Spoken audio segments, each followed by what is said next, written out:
I was just a sex machine and a baby producing machine for them. Sometimes in a day, I slept with as many as 20 men. Sometimes I get blindfolded because some of the men didn't want me to see who they were or how they were exploiting my body. And when these men came into my room, my body was really exploited, to say the least. Some of these men peed into my private parts. Some of them even spat into my mouth, and some even formed a fist with their hands and push it into my private parts. Amidst pain, I would scream out so loud, and anytime that I screamed, they would laugh out so hard while they speak in their language. Then they will ask me to shut up, and sometimes the next thing I will receive will be a huge slap across my face. Oh my God, the physical pain, the emotional trauma, the psychological roller coaster of emotions that I went through each day, I do not have enough words to describe them. Now the question is, how did I end up in Saudi Arabia, a country that I would not advise any young lady to travel to work there, even if they are promising you the entire world? Now, let me tell you how I ended up in this gory situation.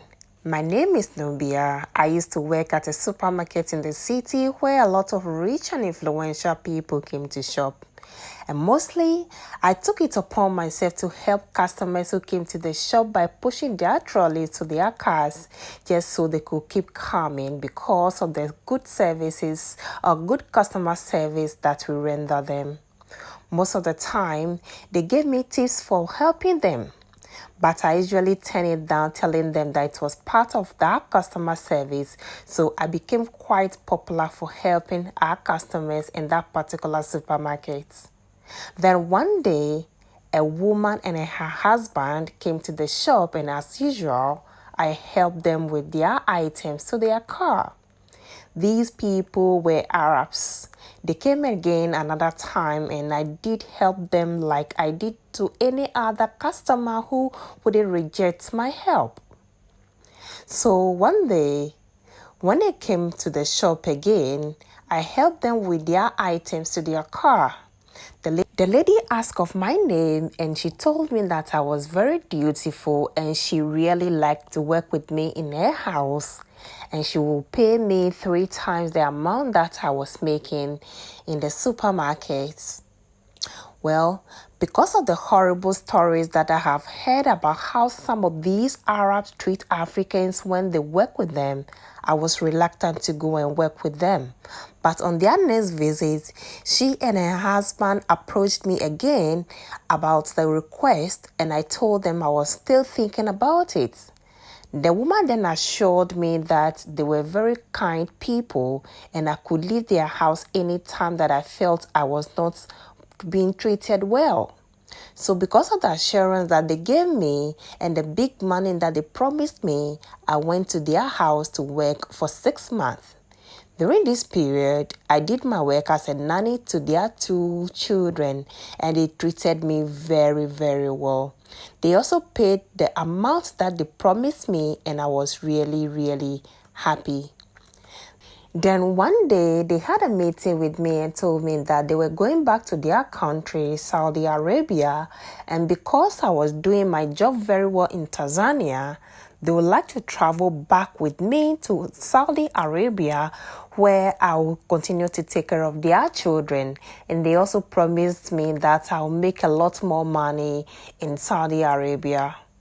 Well, at this point, I had no fear of traveling with them at all because I lived with these people for so many months, at least for over 6 months, and they treated me really well. So why should I be scared of traveling with them? Well, long story short, all the necessary documentations were done and I traveled with them to Saudi Arabia. But when we arrived at Saudi, it was then that I realized that I wasn't the only Tanzanian lady who had traveled with this family. We were about 6 ladies.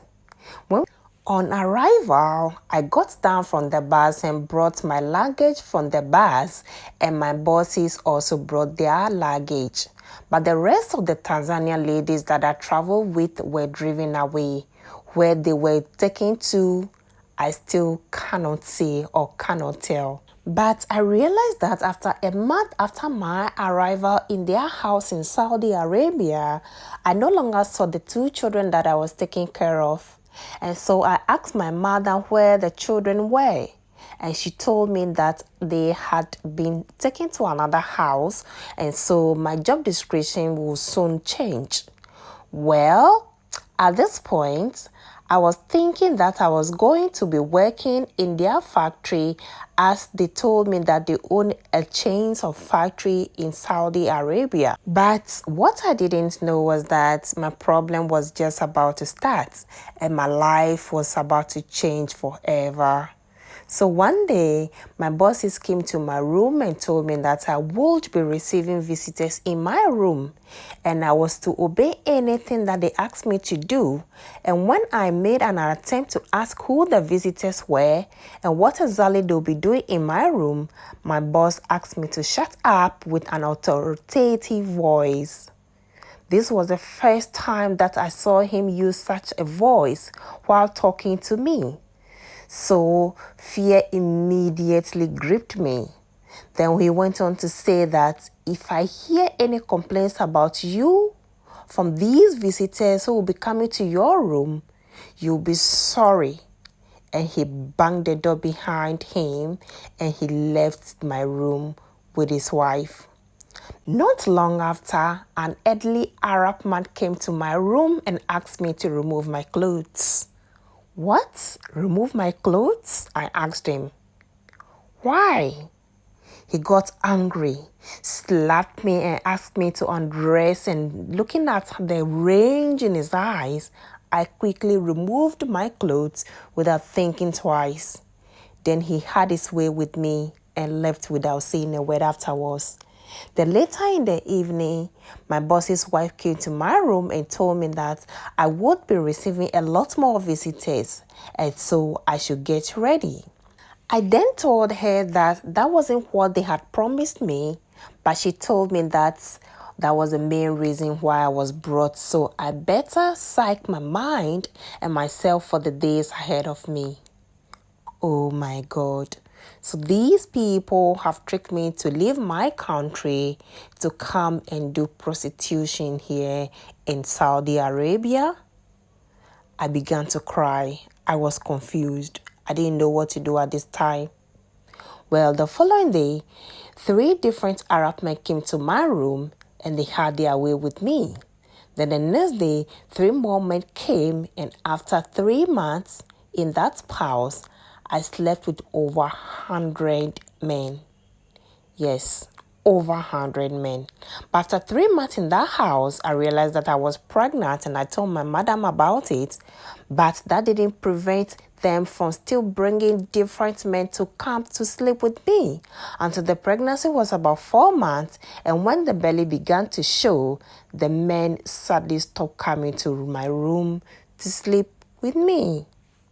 Then when I was finally due, an old woman came to the house to help me deliver the baby, and that was the last time I saw the child. When I asked about the child, I was asked to shut up. I became depressed and I went through a roller coaster of emotions. I became sick for 2 months, and at this point, I just wanted to die, but I didn't. I was nursed back to health, and when I got better, the horror continued. This time around, a lot more men came to sleep with me in each and every day. Sometimes I slept with as many as 20 men in a day. Sometimes I get blindfolded because some of these men didn't want me to see who they were, as they exploited my body. And when these men came into my room, my body was really exploited, to say the least. Some of them would pee into my VJ or my vajayjay. Some of them will even form their fist or a fist and push it into my V. Amidst pain, I would scream out so loud. And anytime that I screamed, they would laugh so hard while they touch me in a very disgusting ways. Some of them will even hold my breast and pull them to the point where I couldn't take them any longer. Then I will release a loud scream. Then they will ask me to shut up, and sometimes the next thing I will hear or feel will be a huge slap across my face. This continued for 2 years, and at this point, I became so worn out and so frail. So I realized that less and less men were coming to my room to sleep with me. Then I realized that I was pregnant again. And fortunately, after 3 months, no man came to my room to sleep with me again. Then when the pregnancy got into its 9th month, that same old lady came back to help me put to bed the baby. But just like the first one, I never saw the child ever again. Of course, I asked where the child was, but my madam told me to shut up again and never ask of the whereabouts of this baby. This woman was totally wicked and so cruel. My heart was filled with so much rage and hatred for her. I told her several times to send me back to my country at least, but each time I told her that, all that she would say or do was to laugh. Then I became pregnant again for the 3rd time, and after I delivered the baby again, the baby was taken away and I never ever saw the child ever again. Then the 4th baby came, then the 5th, then the 6th, then the 7th. Around this period, I was about 28 years because when I arrived in Saudi, I was only 21 years. Then this woman's husband fell ill and sadly died, so she was all alone in the house now. Of course, I wasn't allowed to go out, so even if I managed to escape from that house, I didn't know where to go, and I had no money as well. So I started thinking of what to tell her in order to leave that house. So one day, when she came to my room with the man, I told her that I'd like to have a word with her. I didn't show any sign of anger. I was really calm. Then I told her that I could help her make a lot more money without investing so much in bringing the girls to Saudi. She could go back to our country and make a lot of money right there in Africa without investing so much money in bringing the girls to Saudi Arabia. So she asked me how I was going to do that, and I told her that I could recruit so many young ladies, especially university girls, who would be willing to sleep with men just for a small amount of money without trafficking them to Saudi Arabia. Then she told me that if that was the case, we would rather become business partners while I recruit the girls for her, which I agreed. Then a month later, we flew back to Tanzania, but she did not allow me to go back to my family. She rented an apartment in another city very far away from where I used to stay, while we started planning on how to recruit as many girls as possible for our prostitution trade in Tanzania. I realized that she monitored my every move so that I did not send any message to anybody or I did not end up betraying her. She followed me everywhere that I go. She followed my every move and made sure that I did not betray her in any way.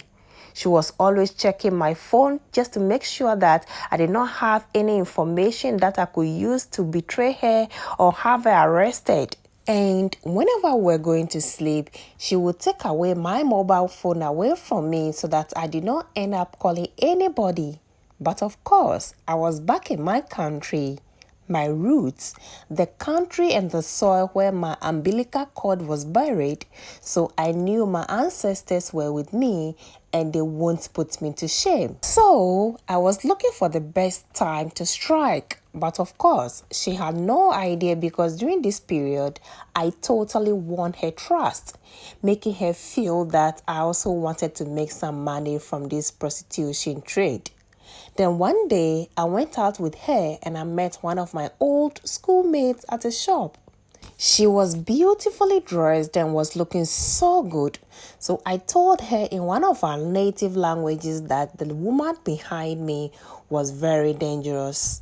But let's pretend to be happy while I summarize my problem to her. So in less than 5 minutes, we pretended to be happily chatting about the good old days while I narrated my horrible story with her while laughing heartily as if we're talking about something very, very funny. This woman stood by us clueless as to what we were talking about because our facial expressions and our body language said otherwise. So she asked me what we were talking about, and I told her that it was just about old school days. So after narrating my horrible story to my old schoolmate, she asked me where I was living and I gave her the address of the place and she promised to help me. 2 days later, while we were sleeping around 1 a.m., a group of policemen surrounded our apartment ordering her to open the door. Of course, she refused to open it, so they forced the doors opened, and that was how she got arrested and was subsequently sentenced to 28 years in prison. Unfortunately, just 3 years in prison, I was told that she had malaria and sadly died. How I wish she would stay longer to experience the horror in Tanzanian prison. But I want to say a very big thank you to my friend and the Tanzanian police who helped me to get rid of that horrible woman and to get justice. Unfortunately, there are still so many young African women out there in other people's country who are still going through such horrible ordeals like I went through. And I pray that one day, just one day, they'll be able to get some justice from all these horrible people and for what they have done to them. So if you're a young lady and you meet someone who promised you a lofty job in Saudi Arabia in particular, please ask a lot of questions as to what exactly you are going to be doing over there. But I must also say that there are still good people from Saudi Arabia. But be very careful out there because the streets are very, very cold and the heart of man has become as hard as stone. Wow, guys, what a story. What a chilling story. Guys, what do you make of this horrible ordeal that this young lady went through? Kindly leave your opinion in the comment section and please do well to subscribe to the channel and turn on your notification for more stories. Thank you very much for subscribing and thank you so much for watching as well. I will see you in the next video. It's bye y'all.